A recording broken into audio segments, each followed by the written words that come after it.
Welcome to the Tech Egg. Don't get scrambled. Enjoy the video. In this video, I will explain how to play Among Us when you first start. Among Us is a thrilling game of teamwork and betrayal. You'll be assigned one of two roles, a crewmate or an imposter. Crewmates work together to complete tasks and identify the imposters, while imposters aim to eliminate crewmates and sabotage the ship.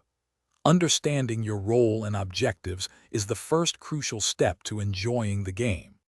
As a crewmate, your primary goal is to complete all your tasks or identify and vote out the imposters.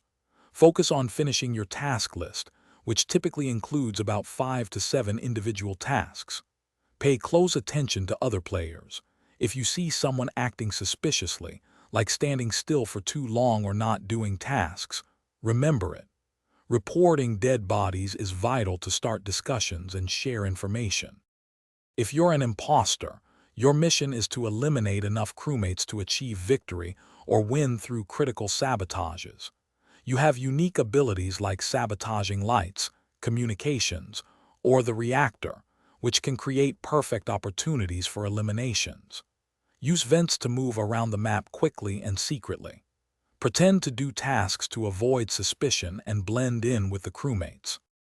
Effective communication is key for both roles. During discussions, crewmates should share observations and evidence, while imposters must skillfully deflect suspicion. Voting is a critical moment. Crewmates need to vote out imposters, and imposters need to manipulate votes. Crewmates win by completing all tasks or voting out all imposters. Imposters win by having their numbers equal the crewmates or by a successful critical sabotage. Thanks for watching. Consider subscribing if I helped unscramble your problems.